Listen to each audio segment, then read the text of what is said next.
ce matin, je voudrais partager avec vous un sujet aussi qui à mon sens, est important. Il est important d'y revenir. C'est vrai que nous en faisons souvent allusion, mais il est important pour nous de nous arrêter sur ce point parce que c'est une force pour l'Église de Jésus et c'est aussi un commandement que le Seigneur nous a laissé. C'est la grande mission à laquelle nous sommes appelés. Dans Matthieu chapitre 24, verset 14, il est écrit « Cette bonne nouvelle du royaume sera prêchée dans le monde entier pour servir de témoignage à toutes les nations, alors viendra la fin. » Et je voudrais mettre en opposition deux événements, enfin du moins deux choses importantes dans ce texte que nous avons lu. La première, c'est la bonne nouvelle sera prêchée, alors viendra la fin. La bonne nouvelle sera prêchée, alors viendra la fin. Et ces deux pensées viennent s'opposer, se heurter l'une contre l'autre parce que une est en fait dans un sens très positif, la bonne nouvelle qui est prêchée, et l'autre peut produire une certaine inquiétude, bien sûr pas pour le peuple de Dieu qui attend ce moment, le moment de la fin, le moment du retour de Jésus, mais quelque part il y a une pincée dans notre cœur à l'égard de ceux qui n'ont pas encore fait le pas, ne se sont pas encore engagés. La bonne nouvelle, ok, on est content, on l'a connue, on l'a reçue, on l'a acceptée, on sait ce que c'est que la bonne nouvelle de Jésus, mais la fin, lorsqu'elle va venir, il y en a certains qui n'auront pas reçu, ils seront perdus. Et là, nous savons qu'une course s'engage pour amener au salut ces bien-aimés, ceux qui nous entourent, ceux qui font partie de notre chair, ceux qui sont de nos familles, ceux qui sont dans notre entourage. Et c'est vrai que souvent nous sommes en prière et dans notre cœur nous sentons une poussée par le Saint-Esprit en nous qui nous invite à prier pour ceux qui nous entourent, à prier pour nos proches. Et on sait que la bonne nouvelle va pas diminuer en intensité même si la fin arrive.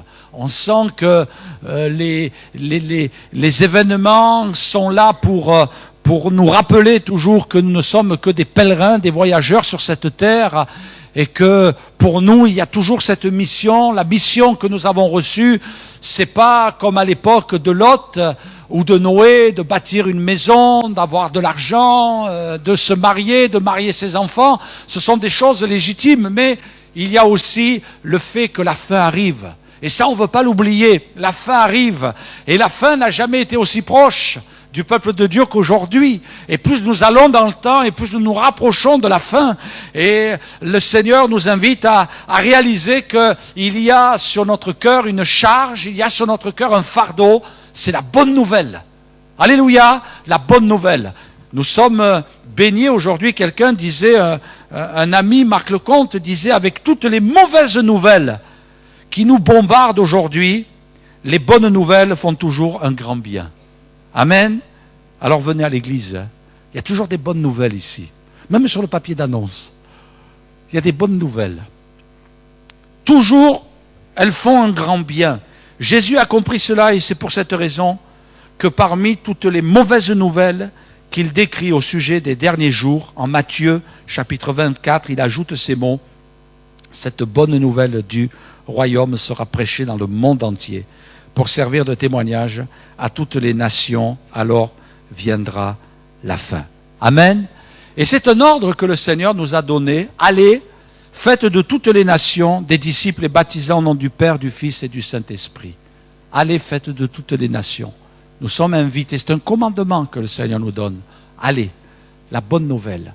Je vais me répéter ce matin, mais je crois que ce qui fait la force de nos églises évangéliques, c'est que nous avons une vision. Une vision. C'est que cette mission engendre une vision. Et c'est le premier point que je voudrais souligner. Et cette mission engendre une vision, si Delphine veut bien nous l'afficher. Voilà Delphine, vas-y, t'es gentille, merci. Et c'est important pour nous, le peuple de Dieu, de garder cette vision. Vous savez, souvent, nous répéterons les mêmes choses et la Bible nous invite à le faire, mais si nous n'avons pas de vision, on va nulle part. Si on n'a pas de vision, on va nulle part. Et si on n'a pas de vision, on se détruit, on se détériore. On ne sait plus vers quoi on doit aller, on ne sait plus quel est l'objectif, pourquoi l'Église existe, pourquoi elle est là, pourquoi l'Église s'investit, pourquoi l'Église travaille. C'est important de garder cette vision. Même si le terrain est dur, même si ce n'est pas facile. On s'aperçoit, quelquefois on est émerveillé de voir que dans certains pays d'Afrique, alors que le soleil est de plomb, alors que le ciel est fermé parce qu'il ne tombe pas une goutte de pluie, alors que la terre est désertique, eh bien, il y a des gens qui savent faire, qui sont là, qui travaillent, qui essaient de labourer et qui vont travailler pour que la terre produise quelque chose. C'est vrai qu'il y a des terrains qui sont pas propices à la culture. C'est pas évident. Il y a peut-être même des périodes qui sont pas faciles. Mais le Seigneur nous dit, il faut semer. Il faut garder la vision. Et même Jésus va un jour convoquer ses disciples et il dira, ne dites-vous pas qu'il y a encore 4 mois jusqu'à la moisson? Voici, je vous le dis, levez les yeux, regardez les champs qui déjà blanchissent pour la moisson, c'est-à-dire la fin. Regardez, c'est la fin. Bientôt, la faucille va être jetée, ça va être récolté, ça va être engrangé dans le ciel. Regardez. Prenez conscience des événements, prenez conscience des temps dans lesquels nous sommes. Et il est dit, celui qui moissonne reçoit un salaire et amasse des fruits pour la vie éternelle, afin que celui qui sème et celui qui moissonne se réjouissent ensemble, car en ceci, ce qu'on dit est vrai, l'un sème, l'autre moissonne, je vous ai envoyé moissonner, où vous n'avez pas travaillé, d'autres ont travaillé, et vous êtes entrés dans leur travail. Amen. Et cette vision, c'est aussi de considérer que d'autres ont travaillé avant nous, que d'autres travaillent aujourd'hui et que d'autres vont travailler demain. Amen. Et c'est vrai, quelquefois, on voudrait voir des fruits immédiats. Il y a des fruits qui mettent des années. Il va falloir compter des années avant que la semence puisse germer. Quelqu'un disait un jour que, je n'ai pas la connaissance de cette graine-là, mais quand vous la plantez, elle va sortir de terre au bout de 2 ans. Est-ce que vous avez la patience pour investir au terme de 2 ans, de vous dire je vais planter quelque chose? En principe, on veut que ça pousse vite. Je ne sais pas s'il y en a qui ont planté des tomates, des radis, des salades, mais en principe, on aime bien que ça sorte vite.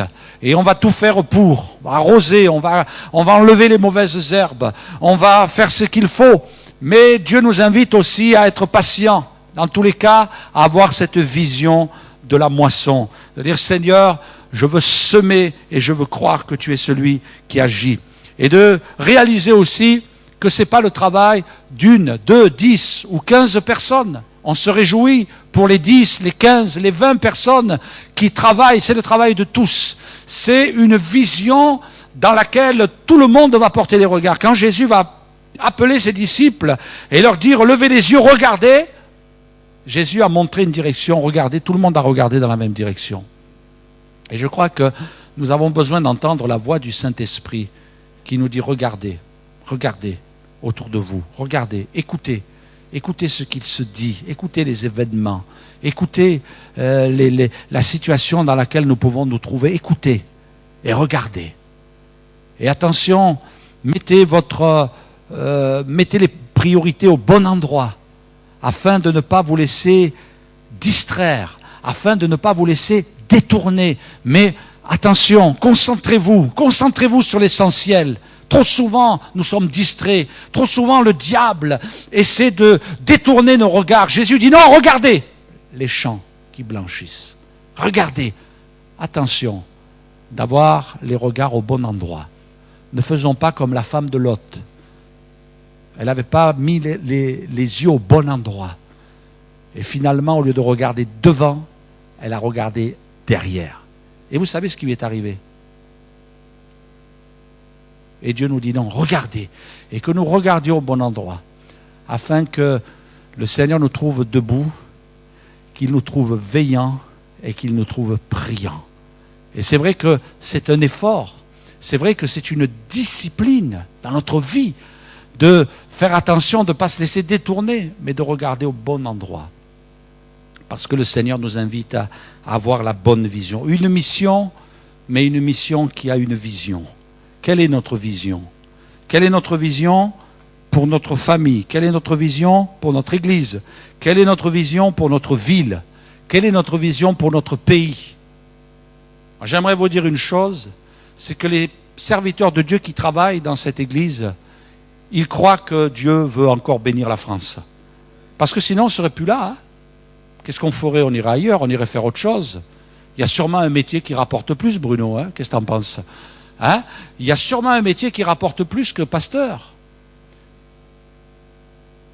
Mais pourquoi nous sommes là? C'est parce que dans notre cœur, il y a un fardeau, il y a une vision, il y a le désir de regarder, de voir les champs qui blanchissent et d'espérer en Dieu. Et de dire, Seigneur, c'est vrai, le terrain est dur, mais on compte sur toi. On ne sait pas quel est le moyen que tu vas utiliser. On ne sait pas, mais on prie, Seigneur, on prie. Seigneur, notre nation, notre pays, Seigneur. Oh mon Dieu, que ce soit comme des douleurs d'enfantement dans notre cœur. Notre pays, Seigneur, on le veut pour toi, Seigneur. On ne sait pas comment tu vas le toucher. On ne sait pas de quelle manière tu vas le toucher. Mais Seigneur, on s'attend à toi. On s'attend à toi, Seigneur. Et je crois qu'il y aura le moment où Dieu va toucher. Et peut-être que, et c'est ce que nous sentons dans notre cœur, mais là on ne peut pas être affirmatif, peut-être qu'il faudra que notre pays soit humilié. Alors bien sûr, on ne souhaite rien à personne, on souhaite le malheur de personne. On préfère vivre dans l'aisance et dans le confort, on préfère, il n'y a pas de souci.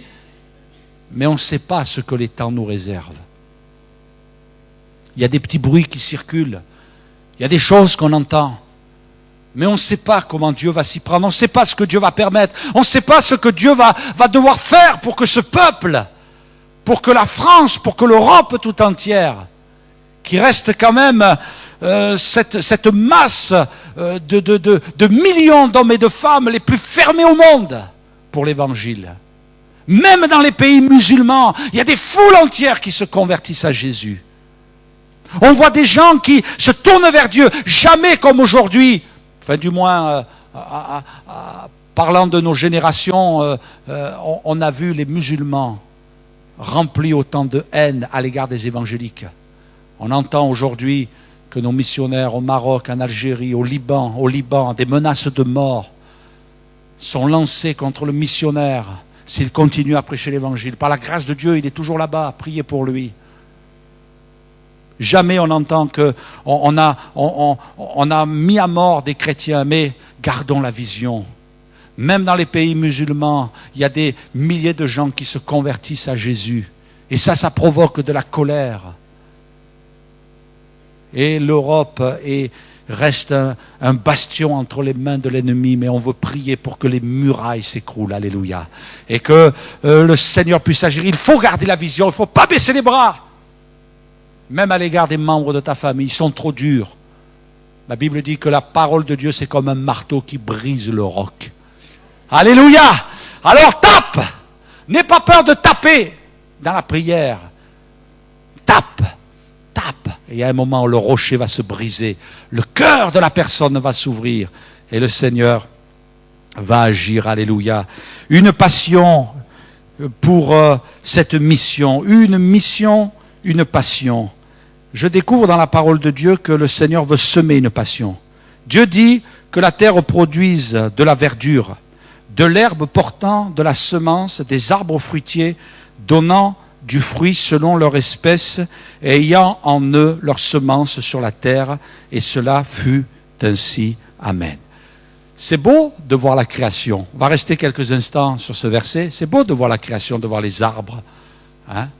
De voir les arbres qui poussent. Notre frère Guy et Georges, ils sont contents de voir les arbres pousser, mais ils en ont un petit peu assez parce qu'en ce moment, ils ne s'arrêtent plus. L'autre jour, vendredi, je suis allé leur dire bonjour. J'étais à côté d'un feu de bois toute la journée. Je sentais la merguez. Mais on les remercie au passage pour le beau jardin qu'ils nous laissent. Il est là, notre frère Guy? Ouais, il est là. Il est où? Il est là. Ah! Mais merci pour l'espace vert, la pelouse tondue. Ils ont passé la tondeuse et je suis tombé, ils m'ont coupé les cheveux en même temps. Merci beaucoup. C'est beau la création. On est content d'avoir un espace vert, on est content d'avoir des arbres. Mais la Bible dit, quand vous lisez, quand vous parcourez la Bible, vous apercevez que les arbres représentent les êtres humains. Et même dans l'Ancien Testament jusque dans le Nouveau Testament, vous apercevez que l'arbre représente l'être humain. Et ici, on va le comparer aux chrétiens. Et la Bible dit que chaque arbre, chaque verdure, ils ont en eux la semence. Dieu a mis de la semence pour qu'ils se reproduisent. Pour qu'ils se reproduisent.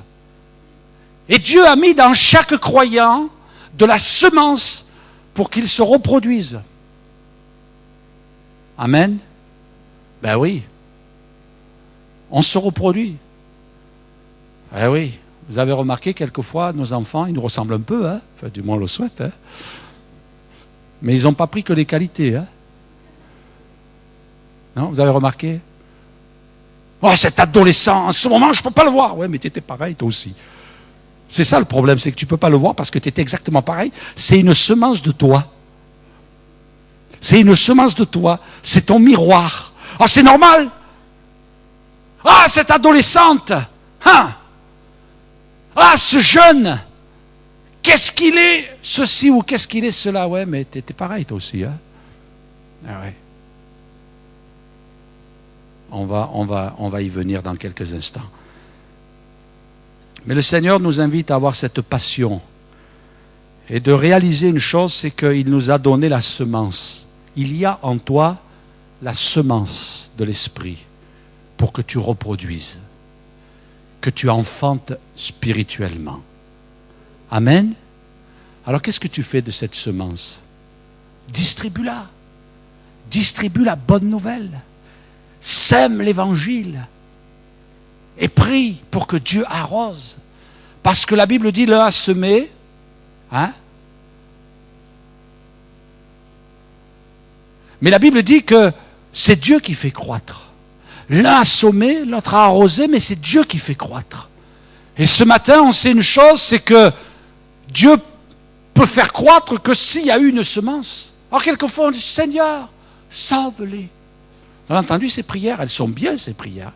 Oh Seigneur, sauve le monde. Oui, mais bon, alléluia, le Seigneur dans son ciel, tout le monde se met à crier après la prière du frère ou de la sœur. Alléluia. Avec un petit coup de lyre, pour que ça fasse mélodieux. Mais le Seigneur nous dit, mais qu'est-ce que tu fais, toi? Est-ce que tu sèmes? Sème. Arrose. Sème. Et moi, je vais faire croître. Seigneur, c'est pas facile de semer. J'ai lu dans la parole de Dieu, on va le lire ensemble, Judas, donc fils de Jacob, prit pour donc son fils, il s'appelait comme ça, hein, son premier-né, une femme nommée Tamar. Premier-né de Judas, était méchant aux yeux de l'Éternel, et l'Éternel le fit mourir, c'est normal. Il est méchant, hop, il meurt. Vous savez que dans la Bible, Dieu est plus en colère contre le méchant que contre le pécheur. Et si vous n'êtes pas convaincu, relisez les psaumes et vous verrez que Dieu est plus en colère contre le méchant que contre le pécheur. Ça ne veut pas dire que le pécheur, c'est pas grave, hein? Non, le pécheur, il est condamné, le méchant aussi. Mais le méchant, il a un sort particulier. Il est méchant, oui, terminé. Il meurt. D'accord? Alors Judas, parce que c'était la loi, Judas dit à Onan, va vers la femme de ton frère, c'était comme ça. Prends-la comme beau-frère et suscite une postérité à ton frère. D'accord? Suscite une postérité. Donne des enfants à l'épouse de ton frère. C'était comme ça, c'était la loi. Je vous rassure, c'est terminé. Laissez votre belle-sœur tranquille. Et regardez ce qui est écrit. Onan, sachant que cette postérité ne serait pas de lui, je ne vais pas vous faire de dessin, se souillait à terre lorsqu'il allait vers la femme de son frère, afin de ne pas donner de postérité à son frère. Ce qu'il faisait déplut à l'Éternel, qui le fit mourir. Terminé lui aussi. Alors, pourquoi j'ai souligné cela? Parce que c'est la Bible déjà.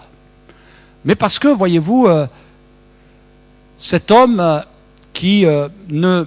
Je vais prendre une image tout à fait de la nature, qui ne donnait pas sa semence à sa belle-sœur, parce qu'il ne voulait pas qu'elle ait des enfants, ça a provoqué de la colère chez Dieu. Et bien sûr, il est bien évident que Dieu n'est pas contre la contraception, mais transposer cela sur le plan spirituel, parce que c'est la leçon que Dieu veut nous donner. Tu as de la semence, mon gars, tu dois la donner. J'ai mis de la semence en toi, tu dois la donner. Parce que si cette semence, tu la retiens, tu la méprises, tu la négliges, alors je suis en colère contre toi. Et cette colère, elle ressemble au méchant. C'est la même colère que me procure le méchant, parce que je lui inflige la même chose. Mes frères et sœurs, pourquoi il y a des chrétiens qui sont morts? Pourquoi il y a des églises qui sont mortes? Allons un petit peu plus loin dans l'histoire. Pourquoi il y a des mouvements qui sont morts? Vous savez, ce n'est pas parce qu'on s'appelle Assemblée de Dieu qu'on est immortel. Hein? Ah, les Assemblées de Dieu, dans le ciel, il y a marqué immortel. Non, non, non, non. C'est pas les Assemblées de Dieu ne sont pas immortelles. Et si on ne veille pas, eh bien, comme les autres mouvements, on va devenir, comme faisait un jeu de mots quelques-uns, d'un mouvement, on va devenir un monument. Vous avez vu les monuments aux morts? Même les monuments aux morts, ils sont vilains. C'est pas beau un monument aux morts. Hein? C'est usé par le temps. Enfin, ces monuments qui sont là, qui relatent des faits de l'histoire, avec le temps, ça devient désagréable. Et je crois que le chrétien peut mourir. Et vous savez, c'est pas parce qu'on est chrétien qu'on a la garantie. Oh, laissez-moi passer dans le ciel, j'ai ma carte de membre. C'est le pasteur Bruno qui m'a baptisé. Laissez-moi entrer. Ah, c'est le pasteur Bruno. C'est le pasteur Alain. Alors là, pour vous détendre un petit peu. J'ai ma carte de membre. C'est ma carte de membre. Membre du foot. Ah, je me suis trompé de carte.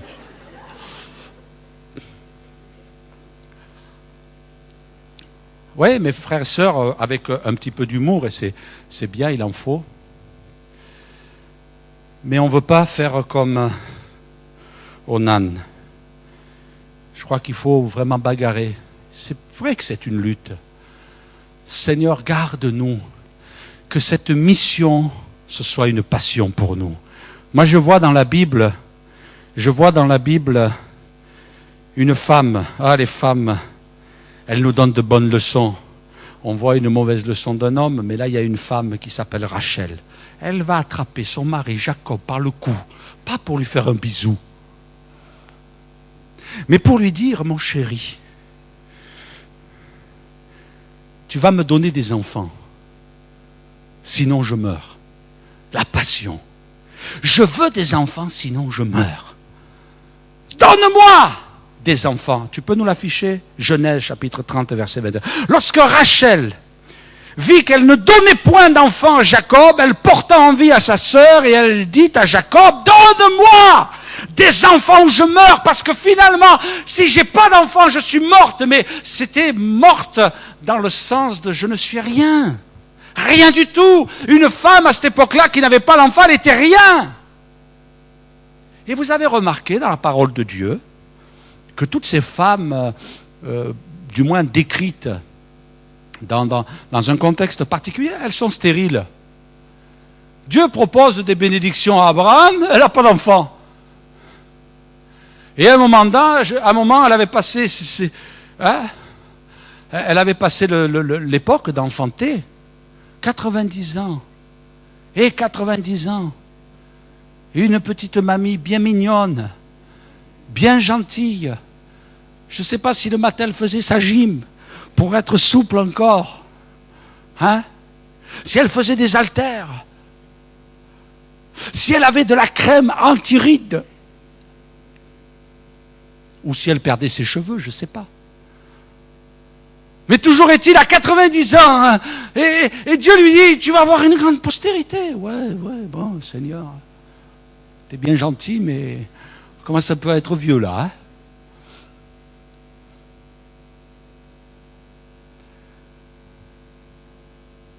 Elle est stérile.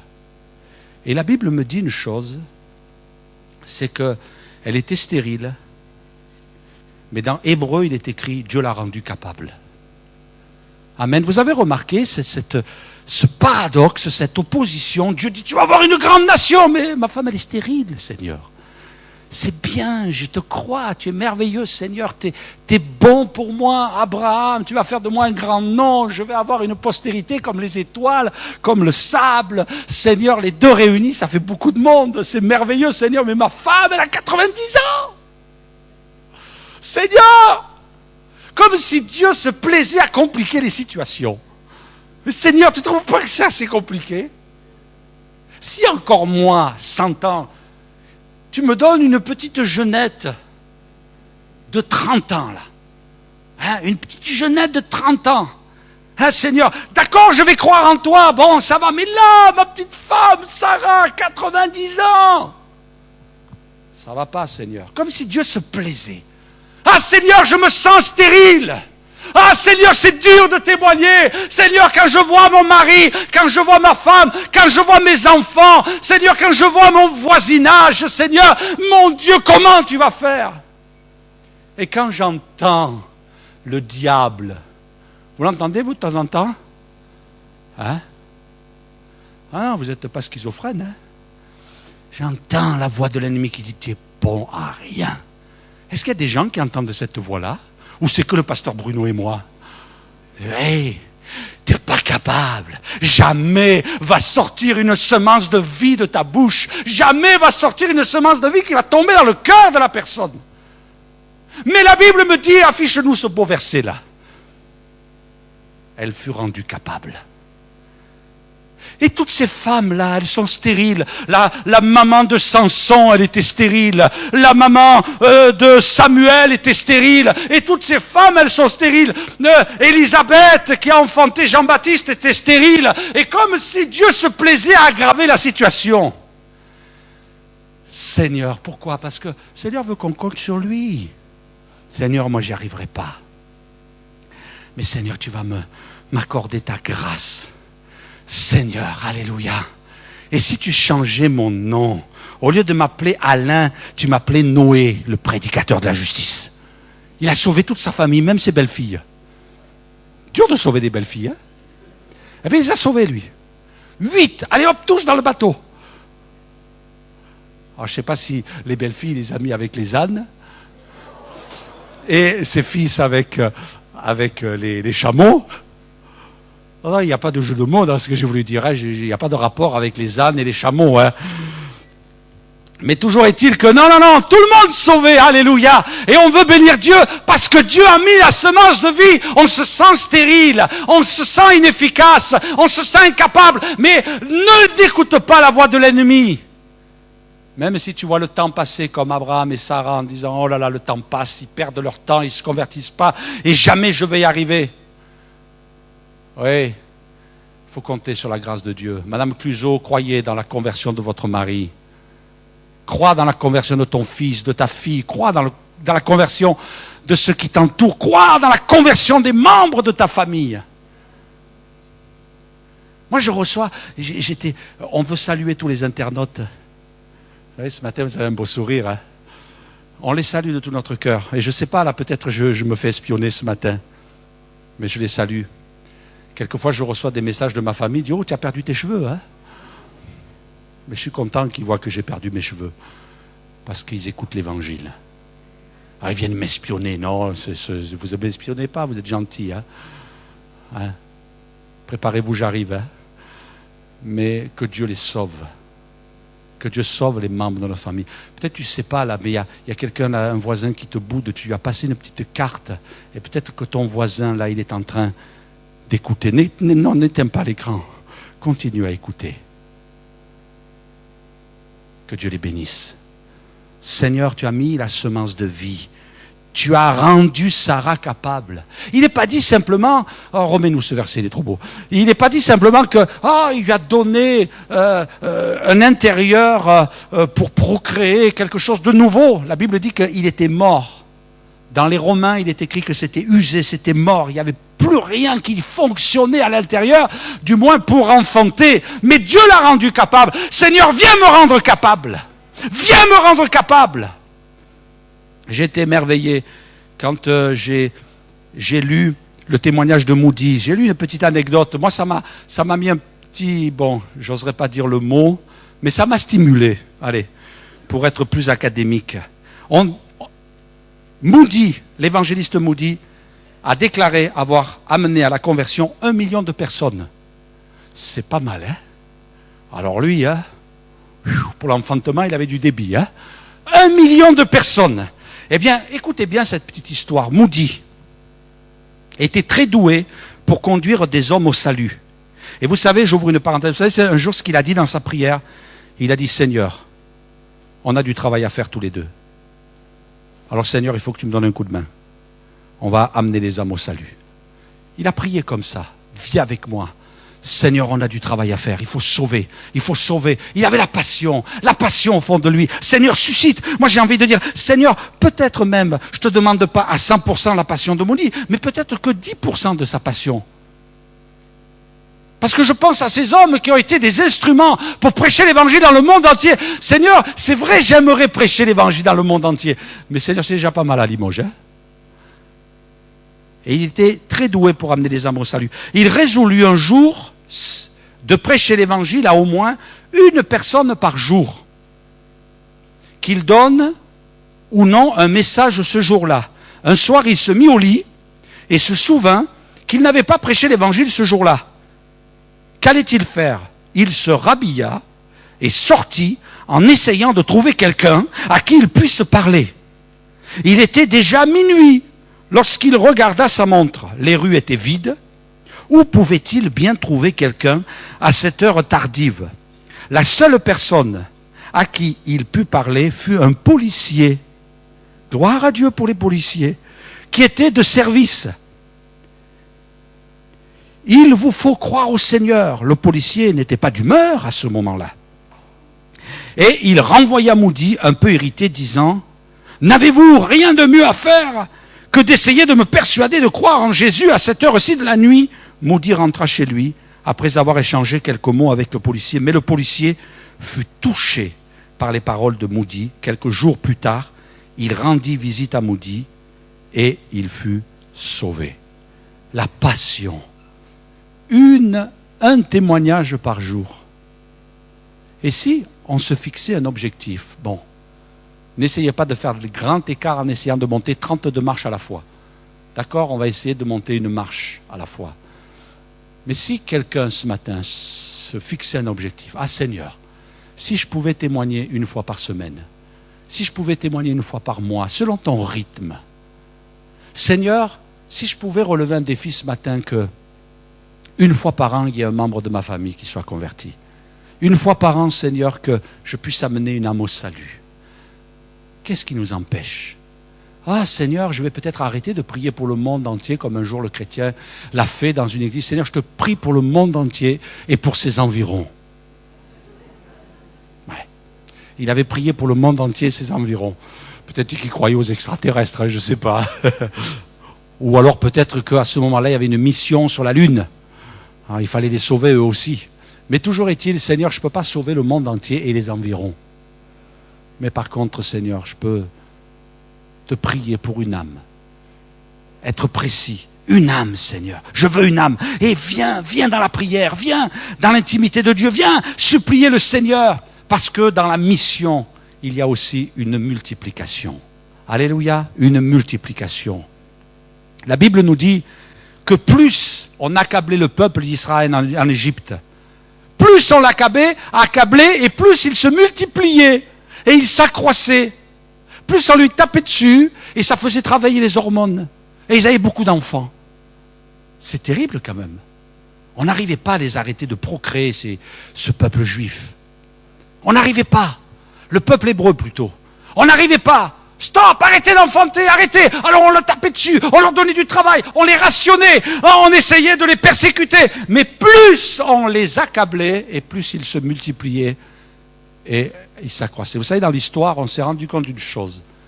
C'est que l'Église, les périodes où elle a le plus grandi, c'est les moments où elle a été le plus persécutée. Vous saviez cela?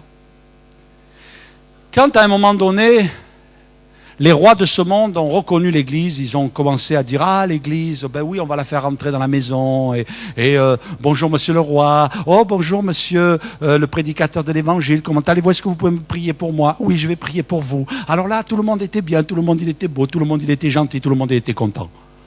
Ben, l'Église a commencé à péricliter. Il y a eu des compromis, le péché a commencé à entrer, des gens non convertis sont entrés dans l'Église, l'ont miné, l'ont fait exploser. Mais les moments où l'Église a le plus grandi, c'est les moments où elle a été persécutée. Alors, ce n'est pas parce que tu es persécuté que tu deviens stérile. Mais plus les temps vont être durs, plus ça va être pénible et plus Dieu veut se servir de toi. Le flambeau va devenir lumineux. Tu vas devenir un témoin. Les gens vont te saisir et dire « Mais comment se fait-il que tu es dans la paix, avec les situations difficiles, avec les problèmes, avec les souffrances ?» Oui, on ne peut pas arrêter l'Église de se multiplier. Jésus a dit « Vous recevrez une puissance, le Saint-Esprit survenant sur vous et vous serez mes témoins. Vous serez mes témoins à Jérusalem. Vous serez mes témoins dans la Judée, dans la Samarie et jusqu'aux extrémités de la terre. » Dieu nous invite à être des témoins chez nous, dans notre maison. Quelqu'un disait, la première église, c'est notre maison. Notre maison doit être une église. Et il faut veiller. Et la Bible nous dit que quand le Gadarénien s'est converti, cet homme possédé d'une légion de démons, Jésus ne lui permit pas de venir. Mais Jésus a dit, va dans ta maison, va vers les tiens, raconte-leur tout ce que le Seigneur t'a fait et comment il a eu pitié de toi. On a chassé Jésus de ce territoire. On a prié Jésus. On a dit, Jésus, on te prie, on te demande une chose, Jésus, va-t'en. Il y a des gens qui prient pour que Jésus s'en aille. Va-t'en, Jésus. Et Jésus est parti. Mais le Gadarénien était là. Et il a annoncé l'évangile. Il a prêché dans nos familles. La Bible dit, femmes, soyez soumises à vos maris, afin que, si quelques-uns obéissent au point à la parole, ils soient gagnés sans parole. Des fois, il faut parler. Mais des fois, il faut se taire aussi. Sans parole, par la conduite de leurs femmes. Parce que les paroles, si elles ne sont pas suivies d'une bonne conduite, ça ne sert à rien. Je ne dis pas ça pour les femmes, je dis ça pour tout le monde. Père, n'irritez pas vos enfants de peur qu'ils ne se découragent. J'aimerais vous montrer une vidéo. Ce n'est pas une vidéo chrétienne, c'est une sensibilisation qui est lancée dans les médias. Je vais vous demander d'éteindre toutes les lumières, s'il vous plaît, vous êtes bien gentils de nous couper pour qu'on voit. Vous vous concentrez quelques instants là. Attends. Voilà. Est-ce qu'on peut descendre un petit peu le rideau là? Quelqu'un de rapide. Voilà, on a trouvé quelqu'un de rapide. Merci. Alors suivez bien cette vidéo, vous allez voir, moi elle m'a sensibilisé, mais je pense que pour nous, le peuple de Dieu, elle peut nous parler.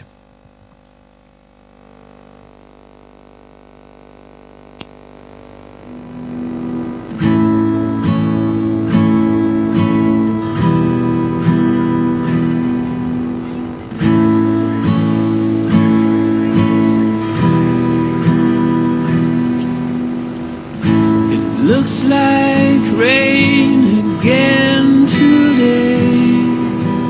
Dark clouds gather and fill the sky. Don't know how to talk to you, just know how to say goodbye. Would you guys think God had 5 as lives? I don't think so. Did you see it back there, George?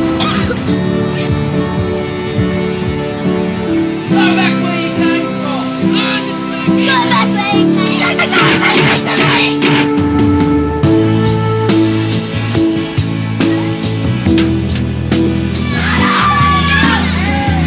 What's wrong with you, Harry?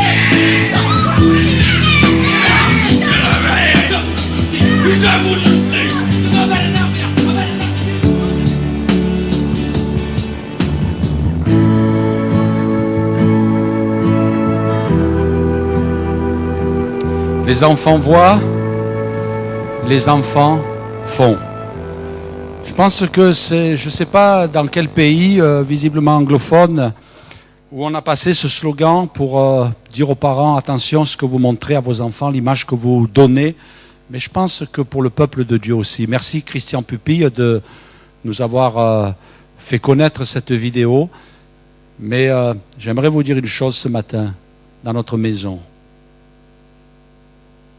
Comment nous comportons-nous? Est-ce que ce que nous vivons à l'église correspond aussi à ce que nous vivons à la maison? Est-ce que dans notre maison, on entend aussi ma prière? On sait que je suis dans un endroit de la maison en train de lire la Bible, de prier, de me tenir devant Dieu. Mais que dans ma maison, il y a aussi le parfum de la présence de Christ. Parce que Dieu m'invite à être un témoin dans ma maison. Dieu nous invite à être des témoins aussi dans la maison de Dieu. La Bible nous dit que le boiteux du temple, quand il a été guéri, quand il a été délivré, quand Pierre et Jean ont dit, nous on n'a ni argent ni or, mais ce qu'on a on te le donne au nom de Jésus, de Nazareth, lève-toi. Et ils l'ont pris par la main, ils l'ont aidé à se lever. Et quand cet homme a été guéri, qu'est-ce qu'il a fait? Vous vous rappelez ce qu'il a fait? Il est rentré dans le temple, marchant, sautant et louant Dieu, nous dit la Bible. Marchant, sautant et louant Dieu. Dans le temple. C'était pas chose habituelle que d'entendre des gens louer Dieu comme ça à haute voix. Mais lui, il a éclaté de joie dans la présence de Dieu. Il avait un témoignage. Mes frères et sœurs, ça passe aussi dans l'église, le témoignage. Les âmes qui viennent. Et béni soit Dieu pour les personnes qui s'approchent de Jésus. Béni soit Dieu. Mais quelle attitude allons-nous leur donner? Quel comportement, quelle image vont-ils avoir de l'église? Vont-ils entendre dans le coin de l'église des gens qui sont en train de parler mal d'un ou d'un autre? Vont-ils entendre, vont-ils voir des gens qui n'arrivent même pas à se saluer, comme disait le pasteur Bruno la semaine dernière? Ils n'arrivent pas à se saluer. Il s'évite. Ouh là, il y a le frère comme tel. Oh, toi, je ne te dis pas bonjour parce que tu dis bonjour à la petite sœur derrière. Alors, comme la petite sœur derrière, j'ai un petit problème avec elle, je ne vous dis pas bonjour. Quelquefois, on voit ça dans l'église. Les gens, ils se font la tête. Dès que la réunion est finie, oui, on s'en va. Mais ce n'est pas un témoignage, ça. Elle est où ta semence de vie, là? C'est une semence de mort que tu es en train de semer. Mais peut-être de se saluer, de dire bonjour madame, soyez la bienvenue. Bonjour, vous êtes encore là? Tu es là dimanche dernier, hein? Ben vous voyez, je vous avais remarqué dimanche dernier. De se saluer. La Bible dit de s'embrasser les uns les autres. Pas trop longtemps quand même, mais... Le témoignage. La bonne odeur de Jésus. Et tu as besoin de moi. Je suis là. Ça va pas aujourd'hui, tu as un souci, je vais prier pour toi. Tu as une difficulté, je suis avec toi. Ce qui m'intéresse, ce n'est pas ta personne, ce que je veux, c'est t'aider. C'est ce que Dieu veut pour nous. C'est ce que Dieu veut pour nous, l'Église. Comment je me comporte? Est-ce qu'on peut dire, oh, mais qu'est-ce qui s'est passé? Jésus est passé par là. Il est dans le temple, en train de louer. Il est en train de célébrer Dieu. Laissez-moi terminer aussi avec cette pensée. Il y a ceux du dehors. Jérusalem, tu seras témoin à Jérusalem, dans la maison, dans le peuple, dans le pays.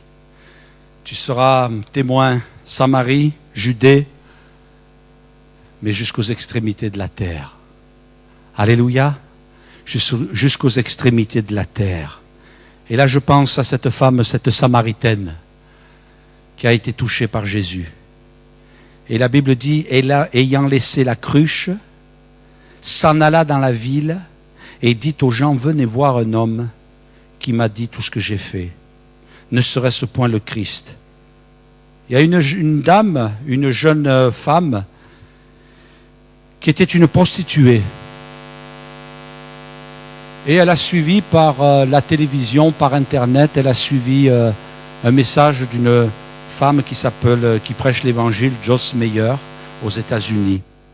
Et même, peut-être certains l'ont vu, le 25 avril dernier, le journal de TF1 s'est intéressé à cette femme.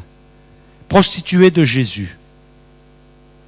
Annie Laubert. Elle était call girl et en 98, elle a rencontré Jésus alors qu'elle était étalée sur le sol, en train de mourir d'une overdose. Et elle a dit à Jésus, Jésus, si tu me sors de là, je te donnerai ma vie et je te servirai. Quelquefois, on pense qu'il est trop bas tombé, il est trop drogué, il fume trop. Excusez l'expression, il couche trop avec des gars, avec des filles. Il est trop souillé dans son âme. Il est trop ceci, il est trop alcoolique. Jamais il s'en sortira. Il est trop ceci, il est trop cela. Jamais il s'en sortira. Mais Jésus est venu. Et il a sorti de là. J'aimerais qu'on puisse de nouveau couper toutes les lumières. Et Monique va nous traduire le témoignage de Annie qui va parler ici. Vous allez la voir à l'écran dans quelques instants. Je vais inviter les musiciens à venir sur l'estrade, s'il vous plaît.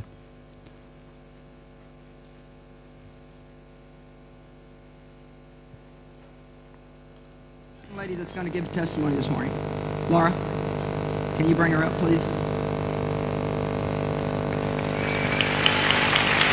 Hi. All right. You're beautiful. What's your name?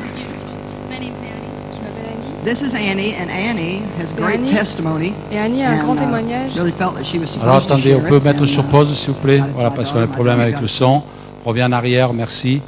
On revient en arrière. On va augmenter le micro de Monique qui va sortir sa voix. Voilà. Allez, vas-y, parle Monique pour voir. Dis-nous bonjour. 1, 2. Voilà. Allez, on y va. On écoute un beau témoignage. Changing through TV. Where's the young lady that's going to give testimony this morning? Laura? Où est la jeune femme qui doit venir ce matin témoigner? Hi. Mets bien le micro, toi. All right. You're beautiful. What's your name? Vous êtes très belle. Quel est votre nom? Je m'appelle Annie. This is Annie, and Annie C'est has Annie great et testimony. elle a un grand témoignage à nous Really partager. felt that she was supposed Et to j'ai vraiment share it, ressenti and, que c'était important qu'elle le my fasse. daughter got it to me, and I felt good about it. So, Annie, tell us what happened to you. Donc, dites-nous ce qui vous est arrivé. Quand Quand j'avais 19 ans, j'ai commencé à vendre mon corps parce que je ne m'aimais pas. J'ai fait ça jusqu'en 98 et je ne pouvais pas guérir de ça. J'ai été sauvée quand j'avais 5 ans, mais je ne ressentais pas l'amour de Dieu pour moi. Et j'ai commencé à me droguer et j'ai fini par la cocaïne jusqu'en 2003 où j'ai fait une overdose. J'étais sur le sol et l'ambulance arrivait et j'ai dit Seigneur, si tu me donnes une nouvelle chance pour refaire ma vie, je ferai tout ce que je peux pour parler de ce que tu as fait dans ma vie. Et j'ai commencé à regarder les programmes télé de Joyce Meyer et je regardais ça tous les jours et j'ai suivi ce qu'elle a dit, j'ai pris une Bible et pendant 6 mois ça a été mon église. Et vous êtes comme ma mère.